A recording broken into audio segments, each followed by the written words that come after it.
Today we will discuss ordinary differential equation.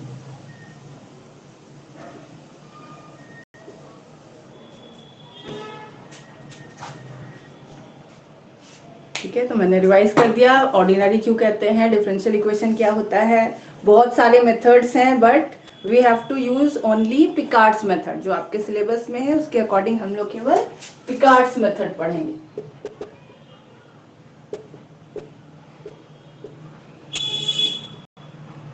Generally इसका numerical exam में आता है बट आपको मेथड भी जानना है। हो सकता है कि आपको आ जाए एक्सप्लेन पिकार्ड्स मेथड क्या होता है। So order of a differential equation से क्या समझते हैं?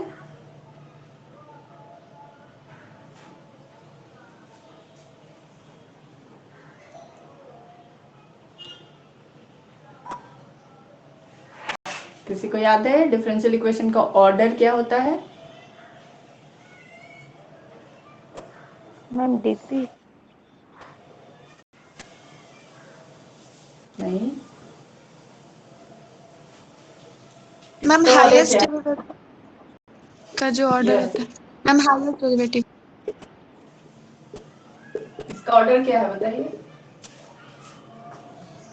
मैम 2। ठीक है, और degree? Ma'am 1। Yes. Order means D by D x का पावर चेक करना है आपको। जो भी हाईएस्ट पावर होगा that is the order of the differential equation, और हाईएस्ट ऑर्डर का जो पावर होगा, पहले ऑर्डर हम लोग फाइंड आउट करते हैं तब डिग्री फाइंड आउट करते हैं।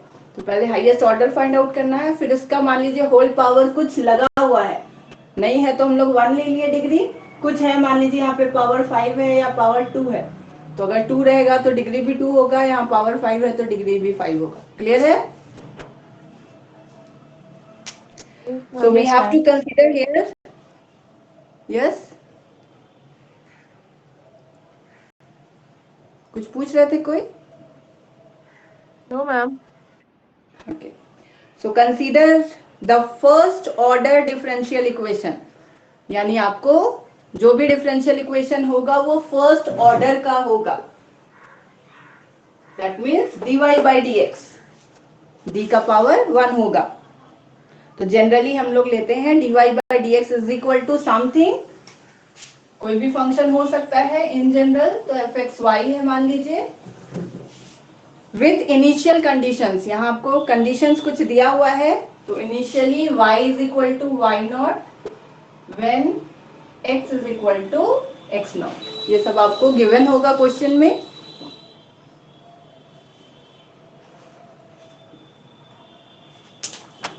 सो आपको क्या करना है, अगर ये डिफरेंशियल इक्वेशन को सॉल्व करना है तो हम लोग क्या करते हैं, इसका सॉल्यूशन फाइंड आउट करने आपसे बोला जाए तो क्या करेंगे? मैम इंटीग्रेट करेंगे दोनों तरफ। यस। आपका जनरली एफ एक्स वाई का टर्म है तो हम लोग y के सारे टर्म्स को dy के साथ अरेंज करते हैं, x के सारे टर्म को dx के साथ अरेंज करते हैं और इंटीग्रेट कर देते हैं। तो क्योंकि अभी हमारे पास एग्जैक्ट फंक्शन नहीं है, हम लोग जस्ट प्रोसेस बता रहे हैं, तो हम लोग dy को एक साइड में रखेंगे, एफ एक्स वाई dx लिखेंगे और दोनों साइड में इंटीग्रेट कर देंगे। तो इंटीग्रेट करेंगे तो यहाँ पे आपको इनिशियल कंडीशन दिया हुआ है। So first we will write it like इस तरह से, then on integration मेथड आपको लिखा हुआ है, वीडियो लेक्चर मैंने शेयर किया है, वहाँ आपको क्या क्या स्टेप्स लिखना है, कैसे लिखना है वो किया हुआ है। तो फिर हम लोग दोनों साइड में इंटीग्रेट कर देंगे। अब क्योंकि आपको कंडीशन दिया हुआ है तो इंटीग्रेशन का लिमिट आप डाल सकते हो। क्या हो जाएगा लिमिट y के लिए? y0 to y। y not से जहां तक दिया रहे, कुछ नहीं दिया है तो y लेंगे। इनिशियली तो आपको पता है क्या है, x का वैल्यू भी x नॉट टू x, तो यहां से बताइए तो वैल्यू ऑफ y कितना आएगा? सिंप्लीफाई इट, लेफ्ट साइड तो सिंप्लीफाई कर सकते हैं।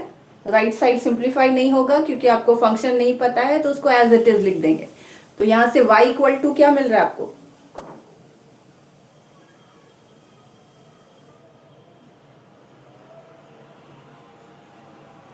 मैम वाई नॉट प्लस वो पूरा फंक्शन आएगा एफ एक्स वाई वाला। Y naught plus integration X naught to X F x Y D X. आ रहा है सबको ये? Yes, ma'am. ठीक है। नाउ यहाँ से हम लोग फर्स्ट अप्रोक्सीमेट सॉल्यूशन निकालना चाहते हैं। तो फर्स्ट अप्रोक्सीमेट सॉल्यूशन को हम लोग y1 नाम देंगे, पहला अप्रोक्सीमेट सॉल्यूशन। और उसके लिए आपको क्या बोला गया है? एफ एक्स वाई जो है उसमें आपको y को रिप्लेस करना है y नॉट से। ठीक है, इस फंक्शन में y can be replaced by y naught. तो for the first approximation formula ये हो जाएगा आपका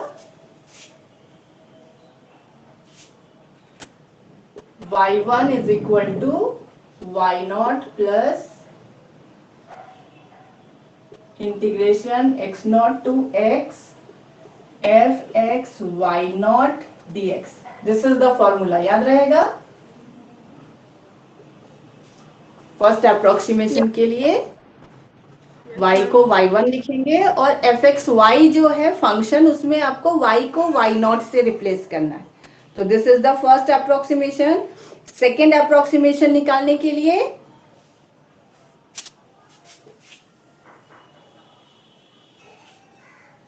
अगेन सिर्फ यहाँ चेंज आएगा, y1 is replaced by y2 for second approximation और fxy में फिर y को आपको रिप्लेस करना है y1 से। तो y2 सेकेंड अप्रोक्सीमेशन का फॉर्मूला हो गया y naught plus integration x naught to x F x Y one D X. कोई problem? No ma'am. Similarly the nth approximation बता सकते हैं? yn can be written as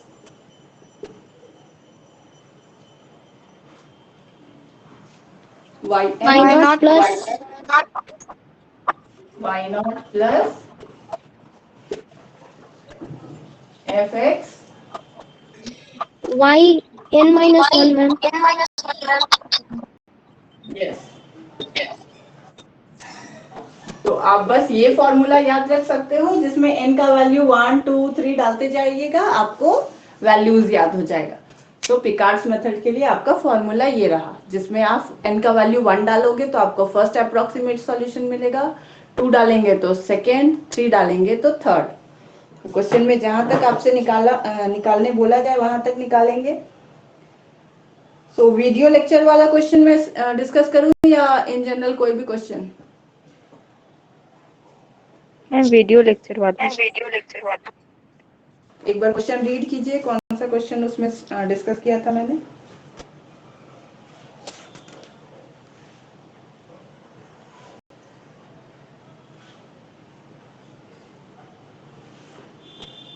Use Picard method to approximate y when x equal to 0.2 given that y equal to 1 when x equal to 0 and dy by dx equal to x minus y. dy by dx is x minus y। Yes, मैं ma'am. देखती हूँ book में मिल जाएगा तो, नहीं तो फिर से आपको क्वेश्चन रिपीट करना पड़ेगा।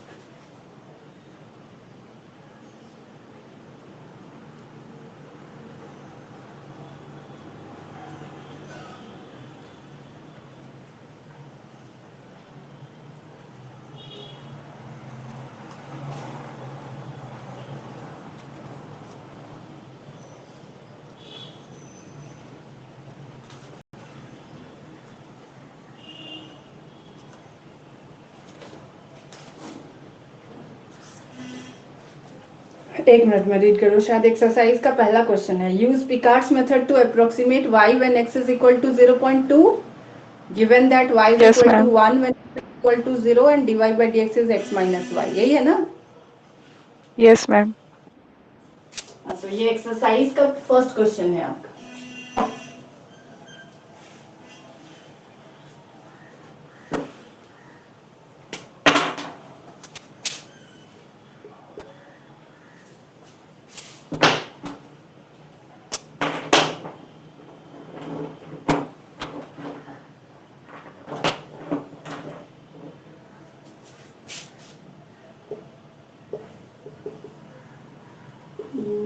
Picard's method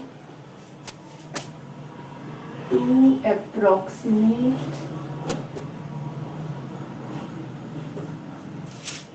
y when x is equal to 0.2, given that y is equal to 1 when x is equal to 0 and dy by dx is x minus 1.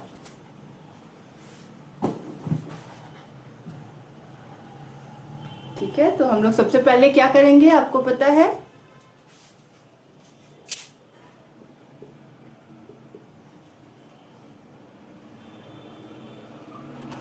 x not कितना है?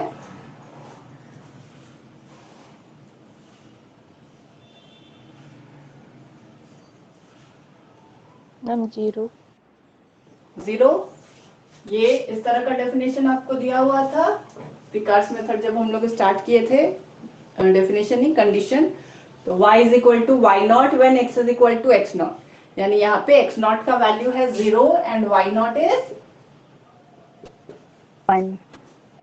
1। So using Picard's method, the first approximate solution is given by y1 is y naught plus integration x naught to x f x y naught dx, right? Formula लिख दिया हमने। y naught कितना हो गया? 1. x naught is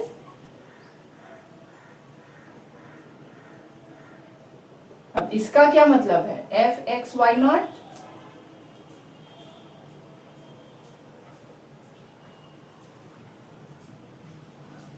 F x y क्या है यहाँ पे? Ma'am x minus y. x minus y. So f x y naught means X minus y x naught. minus 1।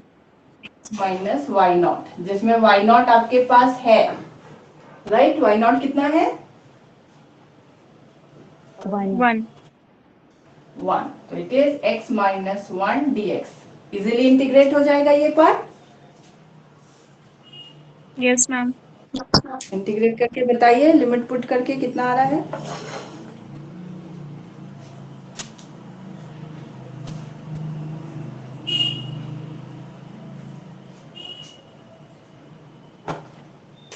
Ma'am, 1 plus x square by 2 minus x.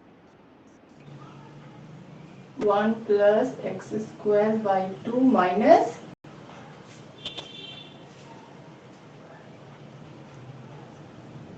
ठीक है। अब आपसे पूछा है use Picard's method to approximate y when x is equal to 0.2।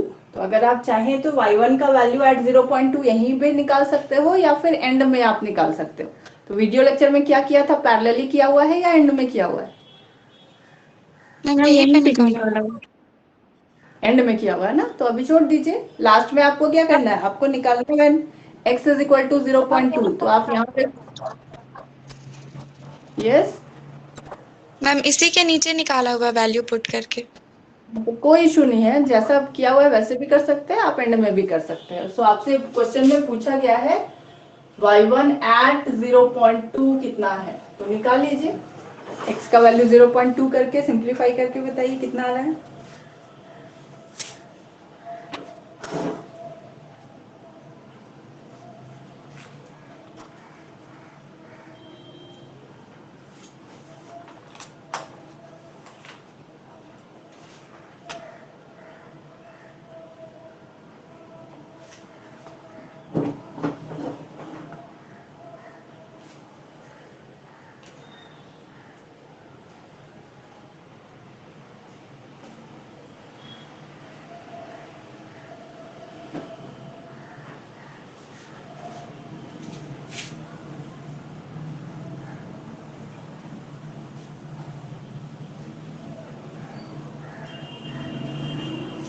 Ma'am 0.82। 0.82, 2 के बाद कम से कम ma'am third या फोर्थ कैलकुलेटर प्लेस। इतना ही बता रहा है। इतना ही कैसे बताएगा, तो आपका रेंज बढ़ाना होगा, कुछ 4-5 प्लेस तक तो निकलना चाहिए, या सारा वैल्यू 0 हो जा रहा है, ये हो सकता है। 82 के बाद अगर सारा वैल्यू 0 हो जा रहा है तो 82 ही बता सकता है। और किसी का? मैम यही आ रहा है। हाँ, तो हो सकता है इसके बाद सारा वैल्यू 0 हो, तो कोई इशू नहीं है, जितना आ रहा है लिख दो, लिख देंगे। तो पिकार्ड्स मेथड में भी कम से कम आपको थर्ड अप्रोक्सीमेट सॉल्यूशन तक निकालना होगा, यही आपका आंसर नहीं है। आपको और बेटर सॉल्यूशन फाइंड आउट करना है, तो कम से कम थर्ड तक आप जाओगे एग्जाम में, y3 तक हम लोग निकालेंगे। तो नाउ सेकेंड अप्रोक्सीमेट सॉल्यूशन।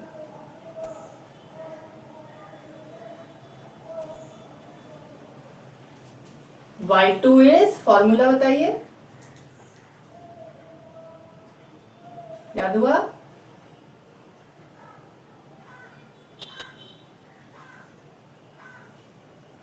ये लिखाया गया है। Yes ma'am. y naught again 1, x naught is fxy1, यानी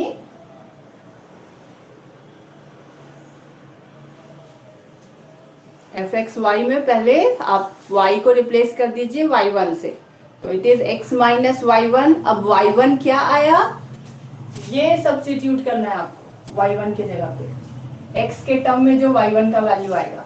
समझ में आया? So we will get x minus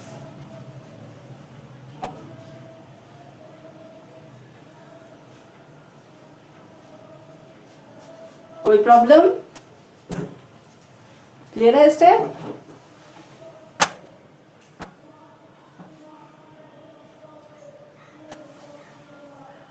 step clear है? Yes ma'am. हाँ ठीक है, तो अब सिंप्लीफाई कीजिए, इंटीग्रेट करके बताइए कितना आ रहा है।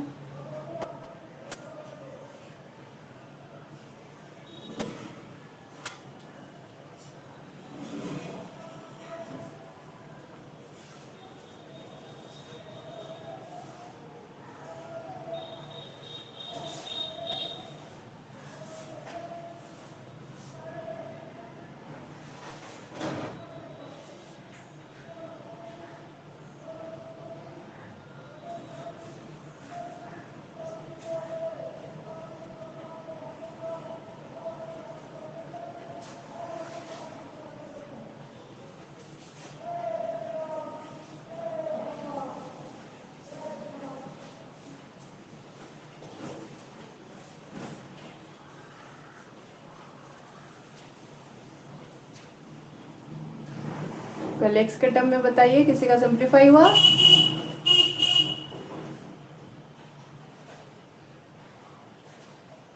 Ma'am 1 minus x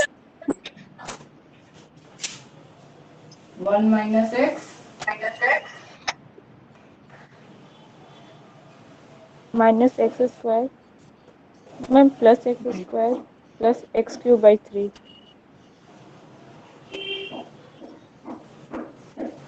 verify minus कीजिए एक्स बाकी क्यूब लोग। बाई 6। मैम एक्स क्यूब वाला टर्म फिर माइनस एक्स क्यूब बाई 6 होगा। plus ma'am minus बाकी ठीक है? Yes ma'am. अगेन फिर फाइंड आउट कीजिए y2 एट 0.2। तो y2 एट 0.2 कितना आ रहा है? फिर जिसका हो जाए अपने से पहले ट्राई कीजिए third approximate solution y3 find out करने का। y3 कितना आ रहा है, एंड देन y3 एट 0.2, जिसका होते जा रहा है करते जाइए और वैल्यू निकाल के मुझे बताइए y2 0.2 कितना आया।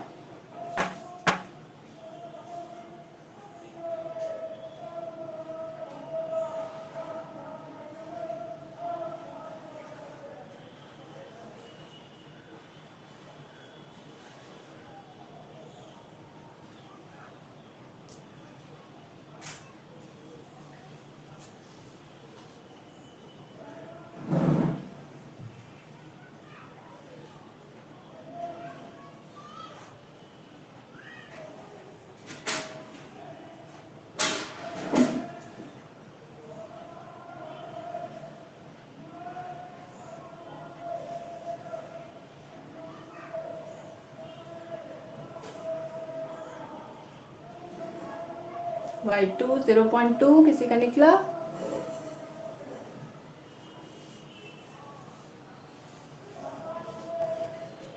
साइंटिफिक कैलकुलेटर में तो इतना टाइम नहीं लगना चाहिए।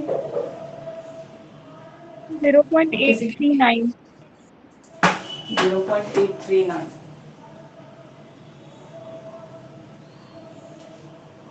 और किसी किसी के कैलकुलेटर में सॉल्व का बटन नहीं था, तो आप उसका मैनुअल पढ़िए किस तरह से यूज करते हैं। और नहीं तो अगर नहीं हो पा रहा है तो शॉप में जाके एक्सचेंज कर लीजिए, देख के लेना होगा। इसलिए मैंने पहले ही बताया था कि एक सॉल्व का बटन होता है, वो प्रेस करने से इजीली आ जा रहा है। तो अगर आपको मैनुअल पढ़ के भी नहीं समझ में आ रहा है तो आप शॉप से नया खरीदे हो तो एक्सचेंज हो जाना चाहिए। आप बोलिए एक सॉल्व का बटन आता है, मुझे वैसा वाला कैलकुलेटर चाहिए। कुछ लोग कैलकुलेटर का भेज रहे थे, ये प्रॉब्लम आ रहा है। y3 निकालिए अपने से पहले, थर्ड अप्रोक्सीमेट सॉल्यूशन, फिर मैं डिस्कस करूंगी। एंड y3 या 0.2 कितना आया?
थर्ड अप्रोक्सीमेट सॉल्यूशन y2 हो जाएगा, यहाँ पे y2 हो जाएगा। y2 का वैल्यू जो आया था पुट कर दीजिए।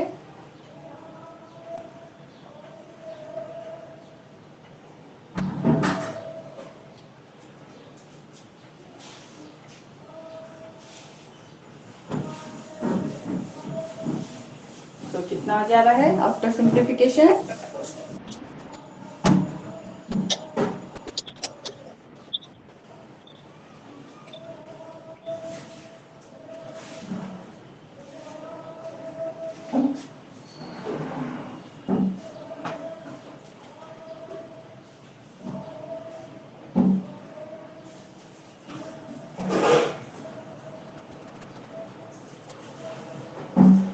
Ma'am 1 minus x plus x square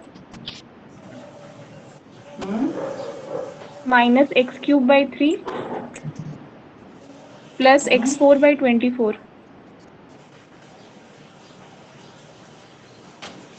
verify कीजिए सारे लोग।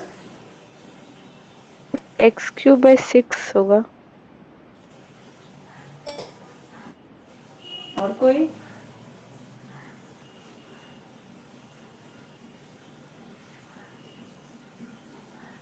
एक्स क्यूब बाई 3 या एक्स क्यूब बाई 6?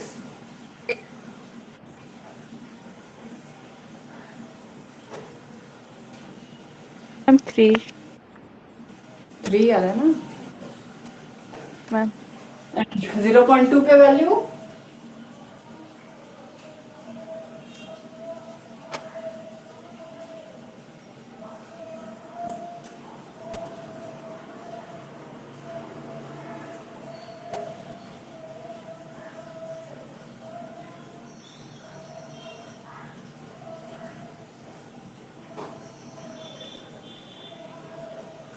मैम 0.83706 आ रहा है। 0.837, ये इतना ही दिया है बुक में। 7 के बाद 0 आ रहा है तो छोड़ देंगे। पूरा भी लिख सकते हो। सो y3 तक आपको सारे क्वेश्चन में निकालना है अगर पिकार्ड्स मेथड से सॉल्यूशन फाइंड आउट करना है तो। और कंक्लूड क्या करेंगे, एक लाइन में लिख देंगे, so the approximate solution is 0.837। ठीक है, लास्ट में कंक्लूड जरूर करना है हर एक क्वेश्चन को। So the approximate solution is 0.837। इसी तरह से बहुत सारा एग्जांपल्स बना हुआ है आपके पास। एक्सरसाइज भी मैंने सेंड किया, एक्सरसाइज सेंड है उसमें, एक्सरसाइज का फोटो।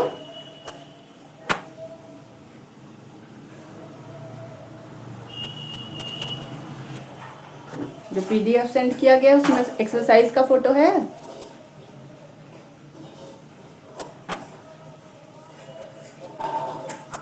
देखा नहीं आप लोगों ने?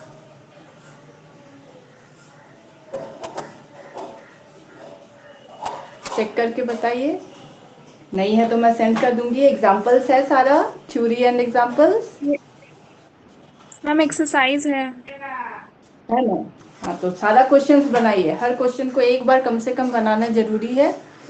फिर आप क्वेश्चन बैंक का भी मेरे पास है स्कैन कॉपी, सिलेबस खत्म होने के बाद मैं सेंड कर दूंगी। उस सबको भी आप एज एन असाइनमेंट बनाओगे अलग कॉपी में। तो जो क्वेश्चन आया हुआ है वो ज़्यादा इंपॉर्टेंट हो जाता है एग्जामिनेशन पॉइंट ऑफ व्यू से, तो उस क्वेश्चन को आप बार बार प्रैक्टिस कर सकते हो। अभी फिलहाल मेथड क्लियर करने के लिए आप जितना मैक्सिमम क्वेश्चन बना लोगे उतना अच्छा रहेगा।